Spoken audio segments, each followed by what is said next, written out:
დასაბამიდან იყო სიტყვა და სიტყვა იყო ღმერთთან და ღმერთი იყო სიტყვა. ერთპირი იყო მთელი ქვეყანა და ერთ ენაზე მეტყველი. უთხრეს ერთმანეთს, მოდი ავიშენოთ ქალაქი და ცას მიუწვდინოთ მისი თხემი. ჩამოვიდა უფალი, რომ ენახა ქალაქი და გოდოლი, რომელსაც ადამიანები აშენებდნენ.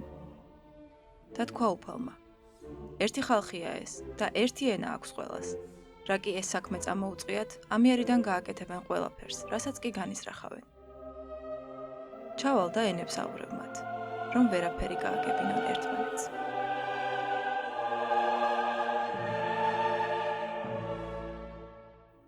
ჩვენთვის დაკვირვებად სამყაროში 200 მილიარდამდე გალაქტიკაა. მათში დაახლოებით 400 მილიარდი ვარსკვლავით.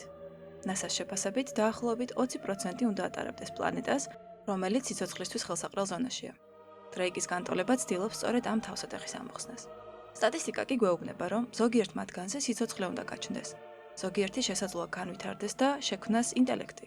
და როცა ინტელექტი საკმარისად განვითარდება, უნებრივია ველით, რომ ისინი გახდებიან მკვლევარები, მეცნიერები და მოგზაურები. და ოდესმე მოინდომებენ ჩვენს გაცნობას. მაგრამ არ ჩანს არც ერთი ხომალდი, არც ერთი მკაფიო სიგნალი, არც ერთი აშკარა მტკიცებულება. არანაირი არაფერი.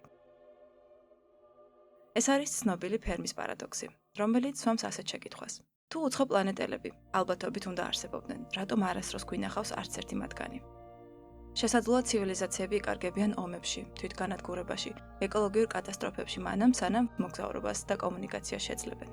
შესაძლოა ისინი შეგნებულად გვაგვირდებიან შორიდან, როგორც ზოოლოგები იშვიათ ცხოველს, ზედმეტი ჩარევის გარეშე. ან რაც უფრო შემაშფოთებელია, ისინი შესაძლოა უკვე ჩვენთან საუბრობენ, მაგრამ მათი ენა, მათი სიგნალი იმდენად უცხოა, რომ ჩვენ ვერც კი ვაცნობიერებთ, რომ ეს კომუნიკაციაა.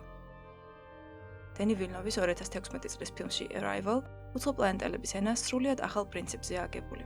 გამოხატულია წრის ფორმის სიმბოლოებით, რომლებიც ერთდროულად გადმოსცემენ აზრს, განზრახვას, ემოციას და რაც მთავარია მოვლენებს, რომლებიც დროით შკალაზე წარსულს, აწმყოსა და მომავალში ერთდროულად არსებობენ. ეს არის სინემატიკური მედიტაცია მეცნიერულ, ლინგვისტურ, ფილოსოფიურ, მორალურ და ფსიქოლოგიურ პარაბოლებზე. ფილმის გადაღებები დაიწყო 2015 წლის ივნისში. მას შემდეგ, რაც ჯერემი რენერმა დაასრულა მუშაობა ფილმზე კაპიტანი ამერიკა სამოქალაქო ომი. ხოლო რაც შეეხება ემი ადამსს, ის იყო რეჟისორის პირველი არჩევანი და ემი ადამსით ძალიან მალე დაეთანხმა დენი ვილნოვის შემოთავაზებას. სამსახიობო გუნდი აქამდეც მუშაობდა ერთად ფილმში ამერიკული აფიორა. გარდა ამისა, ორივე მათგანს აქვს გამოცდილება უცხო პლანეტელებთან ურთიერთობის. ენათ მეცნიერი ლუის ბენქსი მოულოდნელად აღმოჩნდება გლობალური კრიზისის ცენტრში, როცა დედამიწაზე ჩნდება 12 უცხო პლანეტური ხომალდი. თითოეული მათგანი მსოფლიოს სხვადასხვა წერტილში არის განთავსებული. მათ შორის ერთ-ერთი მონტანაში, სადაც ლუის და სამხედრო ფიზიკოს იან დონელის ერთად აგზავნიან უცხო პლანეტელებთან კომუნიკაციის დასამყარებლად. ვარსკვლავური გზის ლეგენდებში ადამიანებსა და უცხო პლანეტელებს შორის, კერძოდ ვულკანებს შორის პირველი ოფიციალური კონტაქტი ასევე მონტანას შტატში, ქალაქ ბოუზმენში შედგება, რომელიც კაცობრიობის ვარსკვლავთშორისი მოგზაურობის დასაწყისს აღნიშნავს. ეს მოვლენა ყოველ წელს 5 აპრილს აღინიშნება როგორც პირველი კონტაქტის დღე. ჩვენს ფილმში კი მთავარი შეკითხვა ასე ჟღერს: რა არის თქვენი დედამიწაზე ჩამოსვლის მიზანი? ჰეპტაპოდები არ ავლენენ მტრულ განზრახვას, არც აგრესიას, მაგრამ მათი ენა უცნობია და რთულია კომუნიკაციის დამყარება. ჰეპტაპოდი A ვეშაპის მსგავს ხმებს გამოსცემს, ხოლო ჰეპტაპოდი B მელნის მსგავს წრიულ სიმბოლოებს წერს, რომელსაც არც დასაწყისი აქვს და არც დასასრული, რადგან დასრულებულ აზრს, მოვლენას და დროის კონკრეტულ მოცემულობას წარმოადგენს. ლუის ბენქსი მათთან ინტერაქციით ნელ-ნელა სწავლობს ჰეპტაპოდების ენას და ამავდროულად აცნობიერებს, რომ დრო მათი კომუნიკაციის ფორმაა და ის გაურკვეველი ხილვები და სიზმრები, რასაც მათთან ურთიერთობის შემდეგ ხედავს, ინფორმაციის მატარებელი საჩუქარია კაცობრიობისთვის. ფილმი არის ამერიკელი ფანტასტი მწერლის ტედ ჩანგის The Story of Your Life ნოველის ადაპტაცია, რომელიც 1998 წლის ნოემბერში გამოქვეყნდა. იგივე სათაური ჰქონდა ფილმსაც, თუმცა სატესტო ჩვენებაზე მაყურებელს ეს დიდად არ მოეწონა და სათაური შეიცვალა.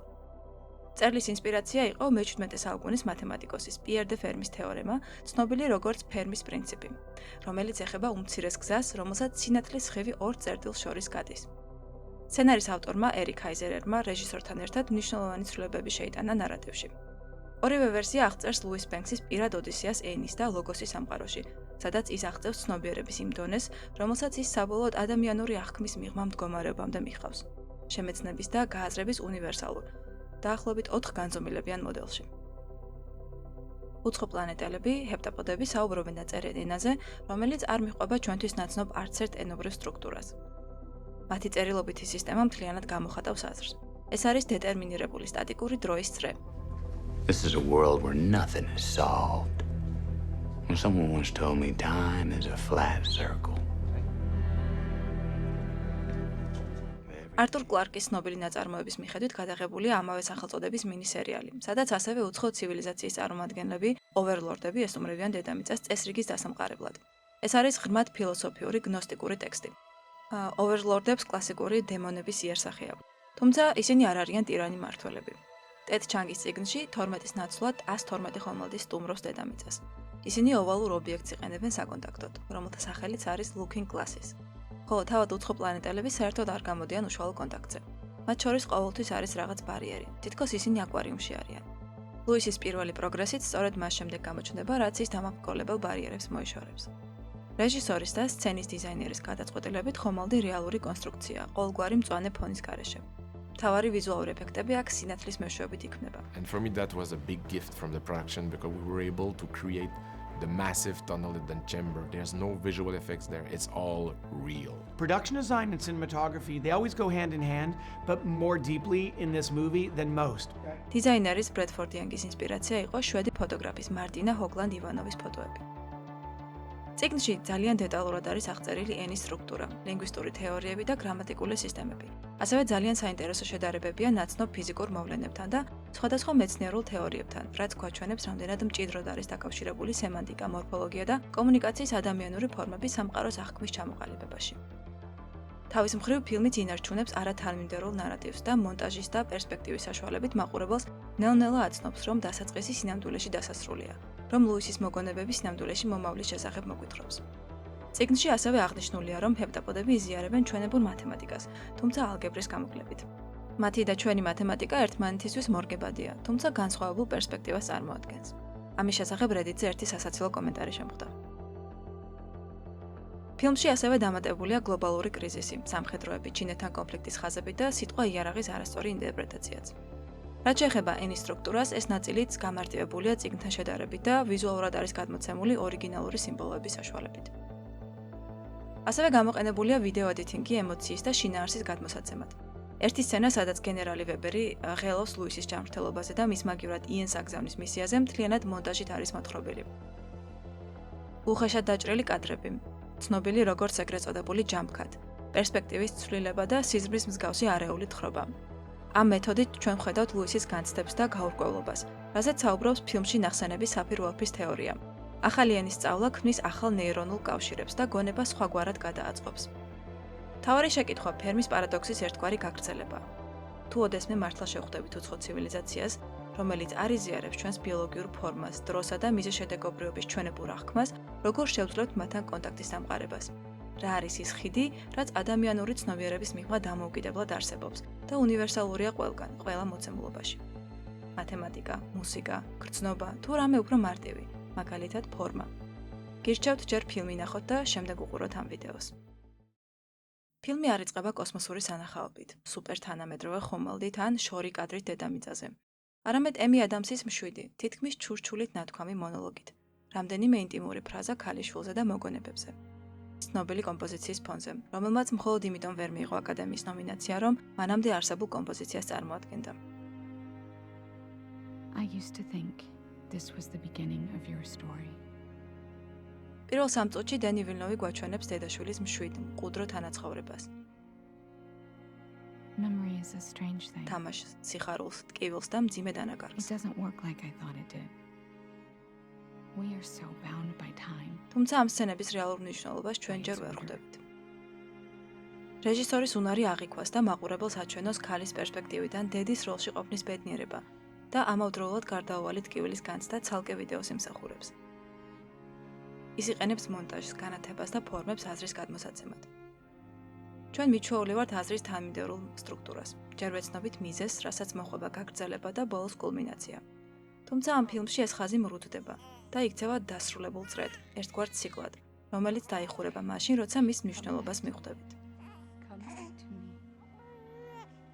ამას კი რეჟისორი უზრუნველყოფს ისე, რომ როცა საბოლოოდ ყველაფერს გავიგებთ, მხოლოდ კი არ მოვისმენთ პასუხებს, არამედ ვიგრძნობთ და განვიცდით მას მთავარ გმირთან ერთად. დრამატურგიის ეს არჩევანი მხოლოდ სტილისტური გადაწყვეტა არ არის. ის ასახავს კოგნიტურ ცვლილებას, რომელიც განსაზღვრავს ლუისის მოგზაურობას. გადასვლას დროის წრფივიდან არაწრფივ აღქმაზე. პირველ სცენებში, სადაც მოვლენები ჯერ პირობითად ისტორიის საწყის წარმოადგენს, დენი ვილნოვი იყენებს წრფივ ტრაექტორიას. ხოლო კლინიკის დერეფანში მიმავალ ლუის უკვე ვხედავთ ერთგვარ გამრუდებულ ხაზზე. წრიულ და სპირალურ ფორმებს ვხედავთ ასევე ახალ ცნობიერებაში გადასული ლუისის გარშემოც. მაგალითად მისი საყურე და მინიმალისტური ყელსაბამი. რაც შეეხება მათ ქალიშვილს, მათი სახელიც პალინდრომია, ანუ ორივე მხრიდან ერთნაირად იკითხება. ტრადიციულ თხრობაში დაძაბულობა იქმნება იმის გამო, რომ არ ვიცით რა მოხდება შემდეგ. მაგრამ ფილმში ეს მექანიზმი ამოღებულია და მის ნაცვლად ჩნდება სრულიად სხვა ტიპის ინტრიგა. ჩვენ ჯერ კიდევ არ გვესმის ის, რაც უკვე ვნახეთ. ეს დაგვიანებული გაგება ერთგვარი ნარატიული ხრიკია. ის პირდაპირ ეხება ჩვენი დროის, ენისა და ცნობიერების სტრუქტურას. ეს ფუნდამენტურად განსხვავებული სახის დაძაბულობაა. ისეთი, რომელიც ეკუთვნის სამყაროს, სადაც დრო არ არის მდინარე, არამედ ოკეანე, ხოლო წარსული, აწმყო და მომავალი უბრალოდ სხვადასხვა სანაპიროა. ფიზიკაში ეს იდეა ეყრდნობა აინშტაინის ფარდობითობის თეორიას და ამბობს, რომ დრო არ არის მოძრავი მდინარე, რომელიც მიედინება წარსულიდან მომავლისკენ, არამედ 4 განზომილებიანი სტრუქტურა, ეგრეთ წოდებული block universe, რომლის მიხედვით ყველა მოვლენა, წარსული, აწმყო და მომავალი უკვე არსებობს ერთდროულად. ჩვენი ცნობიერება უბრალოდ გადაადგილდება ამ ბლოკში, სადაც აწმყო არის არამეცნიერული, ადამიანური შეგრძნება. ახლას მდგომარეობა არის იქ, სადაც ჩვენი ცნობიერება დგას. ამ ბლოკურ სამყაროში დროის გასვლა არ არის ფუნდამენტური ფიზიკური პროცესი. ის არის აღქმის პერსპექტივის ცვლილება, რასაც ჩვენ ვეძახით ახლას, აწმყოს დამოკიდებულია იმაზე, თუ როგორ მოძრაობთ. ჰეპტაპოდების ენა სწორედ ამ ბლოკურ ხედვას ასახავს. ისინი წერენ ერთ მთლიან წრიულ წინადადებას, ისე რომ მისი ყველა ნაწილი ერთდროულად ჩანს, როგორც ბლოკურ სამყაროში. დასაწყისი და დასასრული მხოლოდ აღქმის საკითხია. ამ ამბავს არ აქვს პრივილეგირებული საწყისი წერტილი. ჩვენ წრის შუაში ვართ ჩასმული და ფილმი გვენდობა, რომ თავად ვიპოვეთ ორიენტირს. ფილმი იწყება ერთგვარი ემოციური განტოლებით. სიხარულს პლუს დანაკარგი უდრის სიცოცხლეს. ამასთან ამ განტოლებაში არც ერთი კომპონენტი არ შეიძლება იყოს ნულის ტოლი, რადგან სიცოცხლე განსაზღვრულია სწორედ ამ ორივეს ჯამით. მხოლოდ სიხარულით მიღებული არსებობა ილუზორულია, რადგან მხოლოდ სიხარულზე კონცენტრირება ნიშნავს რეალობის ნაწილის განზრახ იგნორირებას. სამწუხარო თუ ტრაგიკული მოვლენების უგულებელყოფას, რომელიც აუცილებლად მოხდება. სიხარული შეიძლება არსებობდეს მხოლოდ კონტრასტში დანაკარგთან. მისი მუდმივი არსებობა გამოიწვევდა ემოციურ გაჯერებას და საბოლოოდ გულგრილობას. ხოლო დანაკარგი ცხოვრება კი ტანჯვაა. ამისთვის ზოგიერთ ჩვენგანს ისედაც გვეყოდება ცხელი ქვაბი. მაგრამ სიცოცხლეში თუ ტკივილი არასოდეს მთავრდება, ადამიანი იწყებს იმის დაჯერებას, რომ ცვლილება შეუძლებელია და რეალობისადმი ჩართულობა ქრება, ანუ ისევ გულგრილობა ჩნდება. ერთგვარი სიკვდილი სიცოცხლეში. ენებს და კომუნიკაციას არ გავწდები და სიტყვებით თამას შემოგთავაზებთ. სიტყვა გულგრილობა ალბათ ყველაზე მოკლე ხიდი იქნებოდა ილია ჭავჭავაძის მყინვარის აღწერაზე გადასასვლელად. მასთან მყინვარი არის დროის და პროგრესის გაყინვა, გაჩერება, სტაგნაცია. გულგრილობა არის ერთგვარი შინაგანი კლიმატის შეცვლა. როცა სითბო ნელ-ნელა ქრება და ადამიანის გული იღებს იმავე სტრუქტურას, რასაც დიდი ხნის გამაგრებული ყინული. ეს არის დროის ნელის სიკვდილი, როცა ჯერ კიდევ ცოცხალი ხარ, მაგრამ უკვე აღარ მიედინები. მყინვარი არის ის, ვისაც ყველაფერი უნახავს, ყველაფერი ახსოვს და აღარაფერი აგვირგვებს. თერგის და მყინვარის თანაარსებობა კი ქმნის სიცოცხლის ნამდვილ სიღრმეს. იქნებ ილიაც კვანტური ნაწილაკების სპონტანურ მოძრაობას გულისხმობდა. რაც შეეხება მარადიულ კვლავდაბრუნებას, ეს არ არის სამყაროს ფიზიკური ახსნა, არამედ ნიჩეს ფილოსოფიური ექსპერიმენტი, რომელიც სვამს შეკითხვას, თუ შენი ცხოვრება ზუსტად იგივე სახით დაუსრულებლად განმეორდებოდა, შეძლებდი მის სიყვარულს. ლუისი კი ამ დილემის წინაშე დგას, რომ შეგეძლოთ მთელი განვლილი ცხოვრების ნახვა, აირჩევდით ზუსტად იმ ცხოვრებას, რასაც ხედავთ. ნიჩე გვთავაზობს ისე ვიცხოვროთ, რომ ყოველი მომენტი ჩვენთვის ღირებულიც იყოს და განმეორებად შეგვეძლოს. აქედან იბადება ამორ ფატი, ბედის სიყვარული. ნიჩე ამბობდა, რომ სიცოცხლეს უნდა უთხრათ დიახ მთლიანად, თავისი სიხარულითა და ტკივილით. დროის კომპონენტი კი ადამიანური ცნობიერებისთვის ამ ორის მონაცვლეობა და დინამიკაა. როგორც ვთქვით, ჩვენთან სწორხაზოვანი, წარსულიდან მომავლისკენ მიმართული ვექტორით, ხოლო ჰეპტაპოდებისთვის დრო ერთიანი დახურული მთლიანობაა, სივრცე დროის დასრულებული სცენარი, სადაც სიხარულიც და თანაკარგიც უკვე თანაარსებობს და ეს ცოდნა ცვლის თავად არჩევანის ბუნებას. ჩვენ ვცხოვრობთ ისე თითქოს მომავალს ქმნით და საიდანღაც მოვდივართ, სადღაც მივდივართ, რაღაც გეგმები გვაქვს. მათთვის კი არ არსებობს ამ ფაზების მონაცვლეობა. თითქოს მომავალით, წარსულით და აწყვეტს უკვე დასრულებული ნაწარმოებია, რომლის მიღებაც ასეთივე ამორ ფატის აქტია. არა მხოლოდ იმ ფრაგმენტების სიყვარული, რომელიც გვახარებს, არამედ მთელი სიმფონიის. ბლოკურ სამყაროში ეს განტოლება არ არის დინამიკური პროცესი, არამედ ერთგვარი მყარი სტრუქტურა.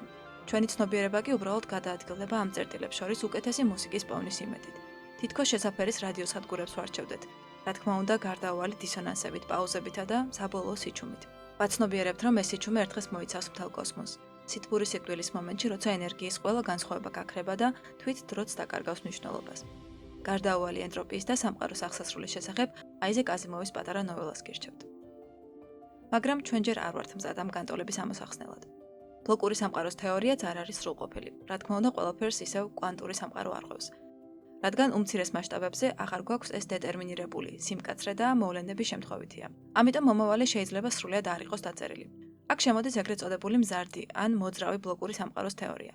ამ თემაზე მოკლე და კარგი გრაფიკით აწყობილ ვიდეოს ლინკს დაგიტოვებთ აღწერაში. ფილმში ლუის ბენქსი სწორედ ამ ზღვარზე დადის. ჰეპტაპოდების ენის შესწავლა მას აძლევს ისეთი სამყაროს ხედვა, სადაც მისი შვილის სიკვდილი უკვე დეტერმინირებული დროის და მოვლენის ნაწილია. სწორედ აქ ჩანს დენი ვილნოვის გენიალურობა, რადგან მან წიგნისგან განსხვავებით მთავარ გმირს არჩევანის საშუალება დაუტოვა.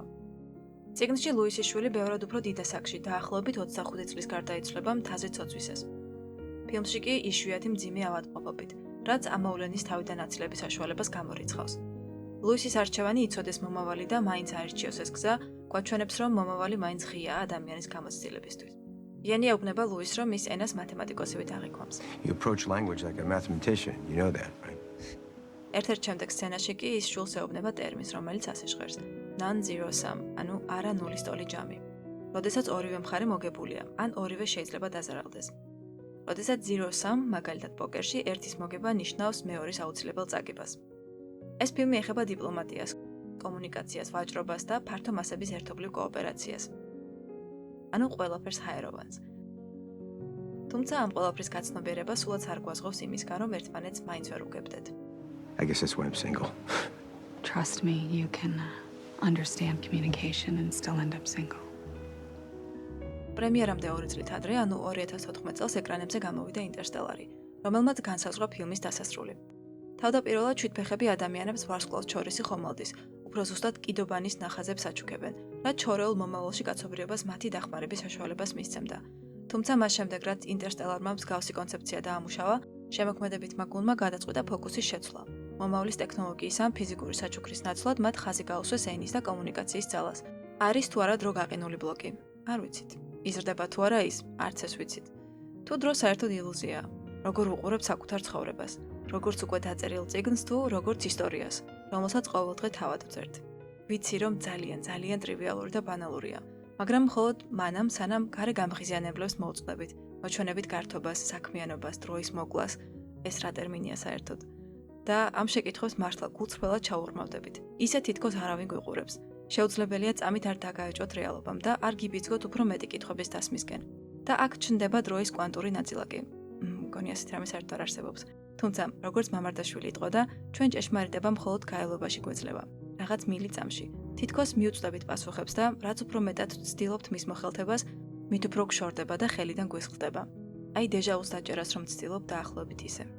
შვიდფეხიანები ეკრანზე კიდევ რამდენიმე წუთის განმავლობაში არ გამოჩნდებიან, მაგრამ მათი ყოფნა უკვე იგრძნობა თავად ფორმასა და ფერებში.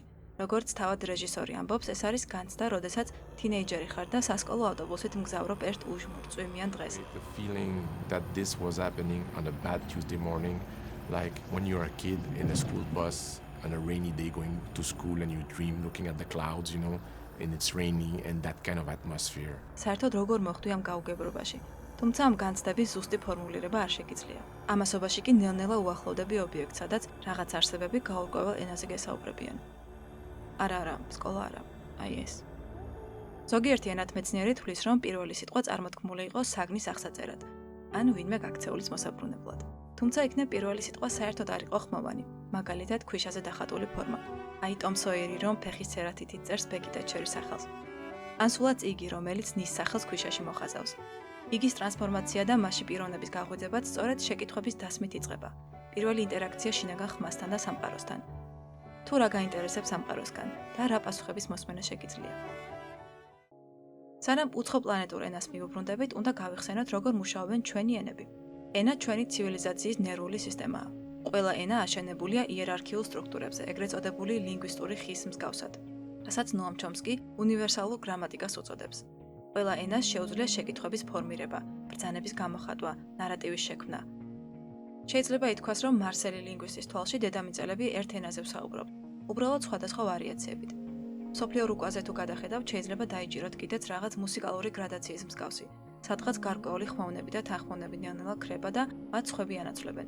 ეს უბრალოდ ჩემი თეორია და არანაირი მეცნიერული საფუძველი არ გააჩნია, მაგრამ მე მომწონს ამაზე ფიქრი. ამის შესახებაც დაგიტოვებთ ლინკს, სადაც ენების სპეციალისტი სწორედ ამ ფილმის გარშემო საუბრობს. იანი კითხულობს ლუისის წიგნიდან ერთ აბზაცს. ენა ცივილიზაციის საფუძველია. ეს არის ის წებო, რომელიც ადამიანებს ერთმანეთთან აკავშირებს. ეს არის პირველი იარაღი, რომელიც კონფლიქტის დროს გამოიყენება.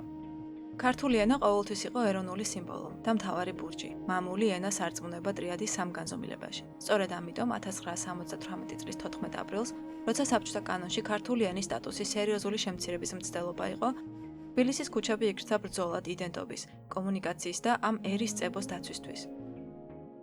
ალბათ ყველაფერი ეროვნულის განადგურება მოახერხა 70 წლიანმა რეჟიმმა, მაგრამ ენა გამარჯვებული დარჩა. ლუისის ეს ორი წინადადება ერთდროულად გვაძლევს ენის დუალურ ბუნებას. ენა როგორც ხიდი, ანუ ერთადერთი საშუალება, რითიც ადამიანს შეუძლია საკუთარი მე გადასცეს სხვის მეს, აზრებს მისცეს ფორმა და გახადოს ისინი საერთო სივრცის ნაწილი. და ენა როგორც იარაღი, რადგან იქ, სადაც სიტყვებში გაურკვევლობა ჩნდება, იქვე იწყება ბრძოლა. სიტყვამ შეიძლება ააშენოს და ასევე დაანგრიოს ყველაფერი. შეძახილმა რომ ხე გაახმო. ამიტომ ენა არასდროს არის ნეიტრალური. ის ყოველთვის ქმნის რეალობას. იმ ენებში, რომლებიც მარცხნიდან მარჯვნივ იკითხება, ინგლისური, ესპანური, ქართული, ჩვეულებრივ აღიქვამენ მოძრაობას და პროგრესს ამ თანმიმდევრობით. ფილმებშიც კი ცნობილია, რომ პერსონაჟის მარცხნიდან მარჯვნივ გადაადგილება ხშირად პროგრესს, მომავლისკენ სვლას და პოზიტიურ მოვლენას აღნიშნავს. მარცხნის სვლა კი პირიქით, არასწორ გადაწყვეტილებას ან საფრთხისკენ მიმავალ გზას. ეგვიპტურ კინოში კი მაგალითად უფრო ხშირია საპირისპირო, მარჯვნიდან მარცხნივ მოძრაობა პოზიტიური დადასტურებისთვის. საპირვორფის ჰიპოთეზა, რომელზეც საუბარია ფილმში, არის ერთ-ერთი ყველაზე საკამათო საკითხი. ძლიერი ვერსია ამბობს, რომ ენა გვზღუდავს, თუ რომელიმე სიტყვა ან ცნება არ არსებობს ჩვენს ენაში, ჩვენც არ შეგვიძლია მასზე ფიქრი. ამის შესახებ TED Talk-ის საინტერესო ვიდეოს დაგიტოვებთ, სადაც საუბარია სწორედ ამ საკითხზე. ეს ექსპერიმენტი რუსულენოვან ცდისპირებზე ჩატარდა, თუმცა ჩვენთვისაც იგივე იქნებოდა. მაგალითად, არსებობს ენები, სადაც გვხვდება ფერების უფრო მრავალფეროვანი დასახელებები. ასე მაგალითად, როგორც ჩვენთან არის ლურჯი და ცისფერი, ინგლისურში არის მხოლოდ ერთი სიტყვა blue. ქართულ ენაზე მოსაუბრე ცდისპირი უფრო მალე დააფიქსირებს ცვლილებას ცისფერი და ლურჯი გადასვლას, ვიდრე მაგალითად ინგლისურენოვანი პირი. ასევე ცნობილია, რომ ესკიმოსებს რამდენიმე დასახელება აქვთ თოვლის აღსაწერად, რადგან ასხვავებენ მას ფერით, ტექსტურით და რაოდენობით. რადგან ეს მათი ყოველდღიურობისთვის სასიცოცხლოდ მნიშვნელოვანი დაკვირვებაა. ჩვენთვის კი მაქსიმუმ გუნდის ხარისხის გამსაზღვრელია. თოვჭყაპია რა, გუნდა არ კეთდება არაფერი. სუსტი ვერსია კი ამტკიცებს, რომ ენა გვიქმნის ჩარჩოს, ანუ მიუხედავად იმისა, რომ შეგვიძლია წარმოვიდგინოთ უცხორამ, მაინც ჩვენი ენის სტრუქტურა გვიკარნახებს, როგორი ფორმით ჩამოვაყალიბოთ აზრი. მე პირადად ეს სცენა მაგონებს ალისას ცნობილ დიალოგს მუხლუხოსთან. ალისას სიტყვებით თამაში არის ბავშვური გონების ჯერ კიდევ ჩარჩოებს მიღმა არსებული ცნობიერების გამოხატულება. I've never heard it that way before. I know. I have improved it. Well, მის სამყაროში პეპლები პირდაპირ მნიშვნელობით არიან ფრინავი კარაქიანი პურები. ფილმის დასაწყისში ლუისი გენერალს ასეთ დავალებას აძლევს, რომ გამოსადოს მისი კონკურენტი ლინგვისტი. მას დაავალებს, რომ ვკითხოს თუ რას ნიშნავს სიტყვა ომი სანსკრიტზე. ამ სცენაში კი ვიგებთ პასუხს, რომ ეს არის მეტი ძროხის ყოლის სურვილი. ამით ლუისი ხაზს უსვამს სწორედ კონტექსტის და დამკვიდრებული ტრადიციების მნიშვნელობას ენის გაშიფვრის პროცესში. არისტოტელე ამბობდა, რომ ადამიანი ლოგოსის მქონე ცხოველია.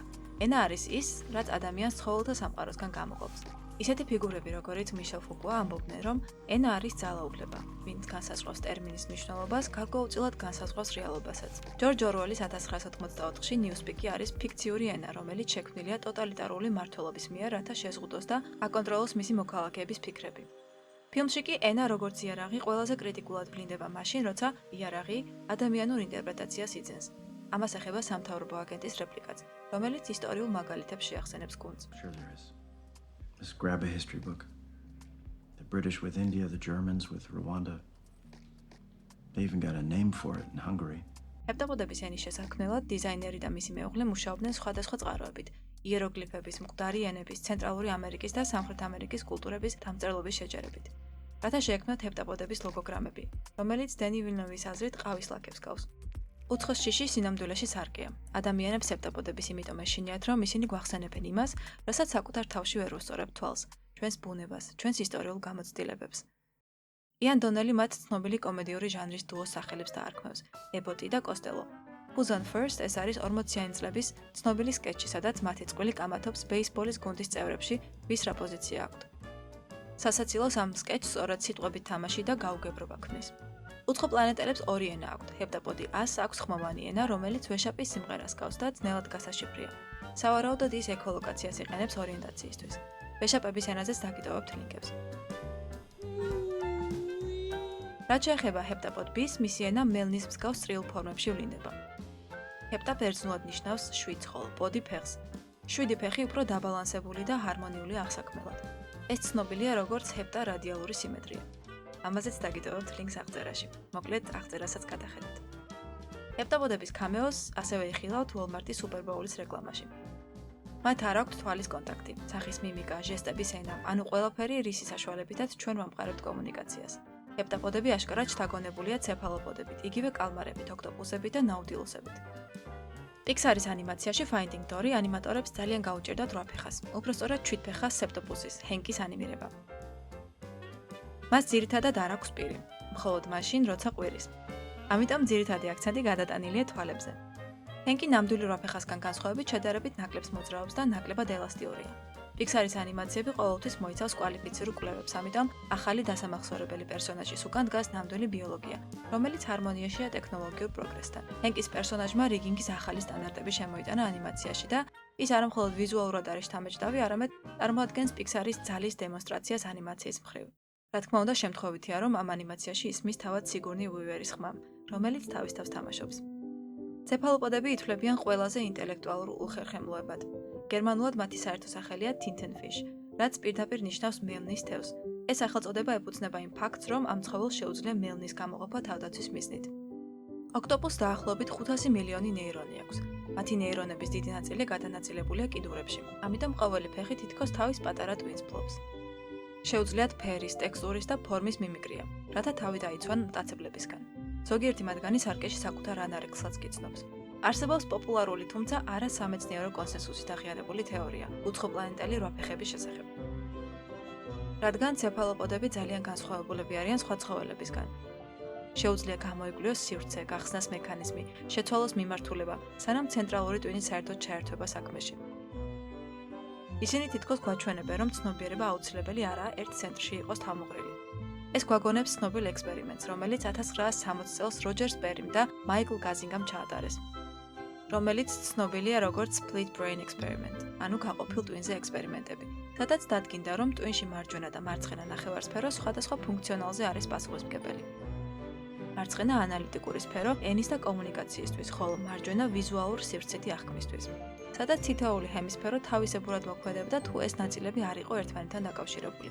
ანუ ცნობიერება შეიძლება იყოს არა ერთიანი ხმა, არამედ ხმათა პოლიფონია, ერთმანეთთან მჭიდროდ დაკავშირებული სისტემები. ფილმში ცეპტაპოდებს რაღაც ტელეპათიის მსგავსი საზიარო ცნობიერება აქვთ და ასე ცვლიან ინფორმაციას ხომალდებს შორის. ჩვენ გვჯერა, რომ მე ერთია, თითქოს შუაგულში დგას პატარა მმართველი, რომელიც ყველაფერს აკონტროლებს, მაგრამ ფილმში ვხედავთ, რომ ცნობიერება შეიძლება იყოს დროს სივრცეში გაშლილი ქსელი და არა ცენტრი. შიში ჩნდება მაშინ, როცა ვერ პოულობთ კომუნიკაციის საერთო არხს, როცა ვერ ვიგებთ, რას ამბობს სხვისი სხეული, როცა სიმბოლოები არ ემთხვევა ჩვენს აზროვნებას. მათი წრიული ენა არის სრული დროის სიმბოლო, რომელიც ჩვენში ფუნდამენტურ შიშებს იწვევს. თუ მომავალი უკვე განსაზღვრულია, საერთოდ რა აზრი აქვს ჩვენს არჩევანს. შიში იმისა, რომ არსებობენ არსებებიც, რომლებიც იმაზე ჭკვიანები შეიძლება იყვნენ, ვიდრე ჩვენ ვართ. მაგრამ ფილმი გვასწავლის, რომ თუ მოვახერხებთ უცხოსთან კომუნიკაციის დამყარებას, ის შეიძლება ყველაზე დიდ საჩუქრად იქცეს, ცოდნისა და ხედვის სრულიად ახალი სივრცე. საინტერესოა, რომ ცნობიერების გაფართოებაც ჩვენს ლინგვისტიკაშიც ფიზიკური სივრცის გაფართოებასთან ასოცირდება. თითქოს ნელ-ნელა კომპიუტერული თამაშივით ვტვირთავთ სივრცეებს, ჩვენი ხედვის მიღმა არსებულ სამყაროს ინფორმაციას და ვადგენთ ჩვენი აღქმის მეტარუკას. რაც შეეხება საჩუქარს, როგორც გითხარით, ეს ნაწილიც დენი ვილნევის გენიალურობის შედეგია. თუმცა საკვანძო ფრაზა, რომელსაც ლუისი გენერალი ჩანგისგან მოისმენს, დიდხანს არ იყო გარკვეული. მისი ცოლის ბოლო სიტყვებია: ომში გამარჯვებულები არ არიან, მხოლოდ ქვრივები. სანამ კაცობრიობას ერთი ენა ჰქონდა, ისინი თითქოს ერთ სამყაროს ქმნიდნენ, მაგრამ როდესაც ენები დაიშალა, მათ შორის დაიშალა არა მხოლოდ სიტყვები, არამედ სამყაროს აღქმის მოდელებიც. ენის დანაწევრება უდრის რეალობის დანაწევრებას. როგორც დასაწყისშივე ვიგებთ, ლუისი ფარსიდან თარგმნის. ფარსიზე, ანუ სპარსულ ენაზე საუბრობენ ახლანდელი ირანის, ერაყის, ავღანეთის და ტაჯიკეთის ტერიტორიაზე. ბაბილონი არის დღევანდელი ერაყის, ბაღდადის მიმდებარე ტერიტორია. ქალაქი მოხსენიებულია ბიბლიაში, დაბადების წიგნში, ასევე ჰეროდოტესთან, რომელიც აღწერს უზარმაზარ ზიქურატს ბაბილონში, რომელიც დაახლოებით 91 მეტრის სიმაღლის ყოფილა. ზიქურატები ბაბილონში და მეზოპოტამიის სხვა ქალაქებშიც შეიძლება მრავლად ყოფილიყო. ზოგი მკვლევარი ამბობს, რომ ბიბლიური ტექსტი ძველი შუმერული ქალაქ-სახელმწიფოების მეტოქეობის ალეგორია. ენა, იქნება ეს სიტყვა, წრე თუ ბინარული კოდი, ყოველთვის არის ხიდი საკუთარი მარტოობიდან გარე სამყაროში გამოსასვლელად, ერთმანეთის გასაცნობად. ან იქნებ უფრო შორი მანძილების დასაფარადაც. 1957 წელს პუერტო-რიკოს რადიოტელესკოპიდან ვარსკვლავებისკენ გაუშვით 1,679 ბიტი ინფორმაციისგან შემდგარი კოდი, ცნობილი როგორც არესიბოს მესიჯი. ეს არის მარტივი რიცხვები, ქიმიური ელემენტები, ჯოხის ფორმის ადამიანი, სიმბოლო იმისა თუ როგორ გამოვიყურებით. ორმაგი სპირალი, ანუ DNM-ის სტრუქტურა, როგორც სიცოცხლის კოდი. და ჩვენი მისამართი, მზის სისტემა, ანუ ჩვენი პატარა ადგილი სამყაროში. და გაფანტა ისინი უფალმა იქიდან მთელს დედამიწის ზურგზე და მათაც შეწყვიტეს ქალაქის და გოდოლის აშენება.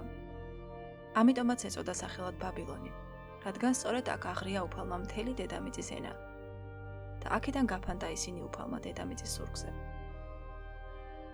ასე ჩაიძირება ბაბილონი და ვეღარ აღდგება იმ უბედურებისაგან, რომელსაც თავზე დავათევ.